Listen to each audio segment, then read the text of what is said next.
খালেদা জিয়ার জন্মদিন উপলক্ষে যে মিলাদের আয়োজন করেছি, সাথী ও বন্ধুগণ, আমাদের স্বাধীনতার ঘোষক শহীদ রাষ্ট্রপতি জিয়াউর রহমানকে যখন হত্যা করে তখন এই গৃহবধূ আমাদের দেশনেত্রী বেগম খালেদা জিয়া ছিলেন। সেদিন আমাদের এই জাতীয়তাবাদী দলকে ধরে রাখার জন্য সেই বধূ রাজপথে নেতৃত্ব দিয়ে ওই স্বৈরাচারের সাথে আমল থেকে শুরু করে জাতীয়তাবাদী দলকে তিনি সেদিন উৎসাহ দিয়েছে, নেতৃত্ব দিয়েছে। তার পাশে প্রাণপ্রিয় নেতা, সাবেক মন্ত্রী, সাবেক মেয়র, স্থায়ী কমিটির সদস্য, বীর মুক্তিযোদ্ধা, তৎকালীন যুব দলের ওই 90 আন্দোলনের সময় যুব দলের সভাপতি দায়িত্ব পালন করেছিলেন।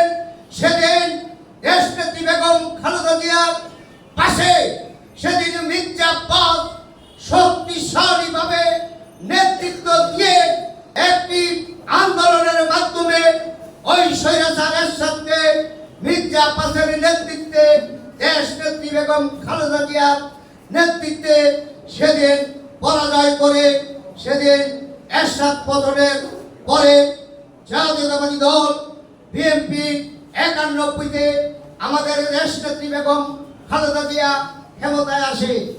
সাথী ও বন্ধুগণ, আমাদের দেশনেত্রীকে মেরে ফেলার জন্য যেই ষড়যন্ত্র শেখ হাসিনা করেছিলেন আপনারা সকলেই অবগত আছেন।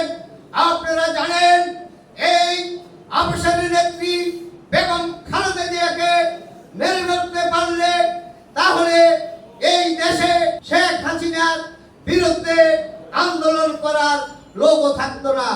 আমাদের দেশ নেত্রী বেগম খালেদা জিয়ার পাশে থেকে রাজপথের লড়াকু সৈনিক ওই সাবেক মন্ত্রী মির্জা আব্বাস সেদিন আবারও নেতৃত্ব দিয়েছিলেন হাসিনা পতনে। তাই এই হাসিনা পালিয়ে যেতে বাধ্য হয়েছে।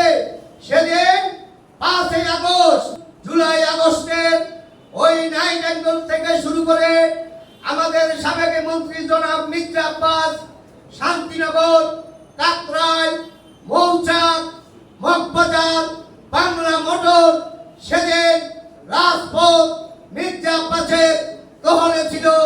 সেদিন মির্জা আব্বাস নেতৃত্ব দিয়ে এই স্বৈরাচার হাসিনাকে বিদায় করে আপনারা জানেন এই 8 আসনের মাটিও মানুষের নেতা জনাব মির্জা আব্বাস নির্বাচন করে ওনার নির্বাচিত এলাকা এই রমনা মির্জা আব্বাস নির্দেশ দিয়েছে কোনো সন্ত্রাসী জায়গা হবে না, কোনো চাঁদাবাজের জায়গা হবে না।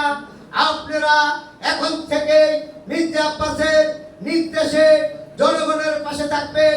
এই যে মির্জা আব্বাসের নির্দেশ।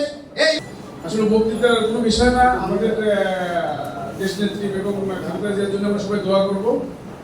সেই উপলক্ষেই আসলে আমাদের এখানে সমবেত হওয়া, তার জন্য দোয়া করবো। আর আগামী দিনে আমরা আবার যাতে খালেদা জিয়াকে প্রধানমন্ত্রী হিসেবে করতে পারি সেজন্য সবাই আমরা তার জন্য দোয়া করবো। তারপর 1971 সালে দেশমাতা বেগম খালেদা জিয়া তখন 2 সন্তানের জননী। তারেক রহমানের বয়স তখন 5 বছর, আরাফাত রহমান কুকুর বয়স তখন 3 বছর। 2টা ছোট্ট বাচ্চা এবং বেগম খালেদা জিয়াকে বিষয় খুবই সময় খুবই কম। আজকে আমাদের দেশনেত্রী সাবেক 3বারের প্রধানমন্ত্রী দেশনেত্রী বেগম খালেদা জিয়ার জন্মদিন উপলক্ষে দোয়া মাহফিল এবং মিলাদ আয়োজনের করেছি আমরা রমনা থানা বিএনপির পক্ষ থেকে। আমরা সবাইকে দেশনেত্রী বেগম খালেদা জিয়ার রোগ মুক্তি সুস্থতা কামনার জন্য দোয়া করব এবং আমি দোয়া করি আমার পরিবারের পক্ষ থেকে রমনা থানা বিএনপির পক্ষ থেকে দেশনেত্রী বেগম খালেদা জিয়া সুস্থ ও স্বাভাবিক থাকবে। আগামী নির্বাচনে জয়লাভ করে আমরা আগামীতে সংসদে দেশনেত্রী প্রধানমন্ত্রীকে ৪র্থবারের মতন প্রধানমন্ত্রী হিসেবে দেখতে চাই। এই পরিবারকে কারো কাছে আপনার ওনাকে ছাড়া হবে না। তখন ওনাকে যখন নাকি গৃহ থেকে প্রথম রাজনীতিতে নামালেন। দীর্ঘ 15-16 বছর থেকে 8 থেকে 9 বছর ওনাকে কারারুদ্ধ করে রেখেছে স্বৈরাচার হাসিনা। আজকে দীর্ঘ 15-16 বছর বাংলাদেশ জাতীয়তাবাদী দল বিএনপির আন্দোলন সংগ্রামের পটভূমিতে ছাত্র জনতার আন্দোলনের মাধ্যমে স্বৈরাচার হাসিনার পতন হয়েছে।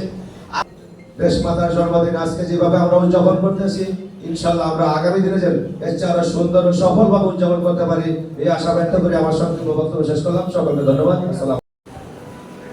আজকে হইল দোয়া। আমরা তো দেখা যাইতেছে বিগত আমলের সরকারের সময় 15ই আগস্ট দিয়া বহুত কিছু করছে, তারপরও আমরা ম্যাডামের জন্য দোয়া করছি, জন্মদিন পালন করছি, আমাদেরকে কোথাও কোনো জায়গায় ঠেকায় রাখতে পারে না ইনশাআল্লাহ। সংগ্রামী নেতৃবৃন্দ, আমরা দেশনেত্রী বেগম খালেদা জিয়ার 81তম জন্মদিন পালন করতে পেরে এদেরকে অনেক গর্বিত মনে করছি। খোদা হাফেজ, বাংলাদেশ জিন্দাবাদ। ধন্যবাদ আমাকে এখানে আসার জন্য বলায়, এবং আমি আজকে পেরে নিজেকে ধন্য মনে করছি।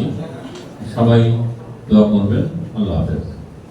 বাংলাদেশের স্বাধীনতার ঘোষক আল্লাহ জিয়াউর রহমান সাহেব থেকে শুরু করে আল্লাহ তার পরিবারের আপন আল্লাহ, বিশেষ করে বাংলাদেশের আল্লাহ অতি নির্যাতিত একজন মাওলানা জনদুঃখী মা, যাকে মাওলানা দীর্ঘদিন বন্দী করে রেখে অসুস্থ অবস্থায় জেলে কারাবন্দী করে রেখেছেন।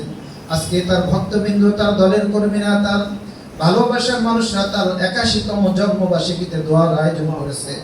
আল্লাহ তার সুস্থতা কামনা করতেছে, আল্লাহ তার নেক হায়াত আপনার কাছে চাইতেছে।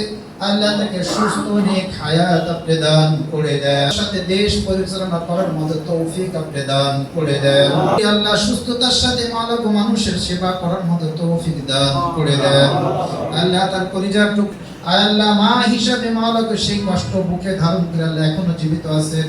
আল্লাহ বেশি বেশি আমল করে সন্তানের জন্য, এই জাতির জন্য তাকে নেক দোয়া করার মতো তৌফিক দান করে দেন। আল্লাহ এই আসরের মাটি ও মানুষের নেতা মির্জা আব্বাস সাহেব, তার পরিবার বর্গের উপরে অনেক নির্যাতন হয়েছে, আল্লাহ তাকে সুস্থ নেক হায়াত আপনি দান করে দেন। আল্লাহ দলের প্রধান তারেক রহমান সাহেব, আল্লাহ দেশের বাহির আল্লাহ সুস্থতার সাথে বীরের বেশে দেশে ফিরে আসার মতো তৌফিক দান করে দেন। আল্লাহ তার যে উদারতা, তার যে ভালোবাসা প্রত্যেকটা মানুষের সাথে, এগুলো বজায় রাখে মাওলাকে সামনের দিকগুলো চলার তৌফিক দান করে দেন। আল্লাহ বিশেষ করে আল্লাহ এই ওয়ার্ডের মাওলাকে আল্লাহ সাবেক কমিশনার আরিফ সাহেব অনেক নির্যাতন সহেছেন, আল্লাহ জেল জুলুম ভোগ করেছেন। আল্লাহ আপনার এই বান্দাকে আপনি সুস্থ নেক হায়াত আপনি দান করে দেন। আল্লাহ ম্যাডাম খালেদা জিয়া, আল্লাহ তাকে সুস্থ নেক হায়াত দান করে দেন। আল্লাহ সকলের একটি চাওয়া, সামনের দিনগুলো সে যেন দেশের প্রধান হয়ে প্রধানমন্ত্রীর নেতৃত্ব পালন করতে পারেন, তৌফিক দান করে দেন। দোয়া দরখাস্ত আপনার প্যারা হাবিবের রব্বির হামহুমা কামা وصلى الله تعالى على خير خلقه ونور عرشه محمد وآله وأصحابه أجمعين। যে সময় আমাদের শেষ নিঃশ্বাস বের হবে, আমাদের ইলাহা ইল্লাল্লাহু মুহাম্মাদুর রাসূলুল্লাহ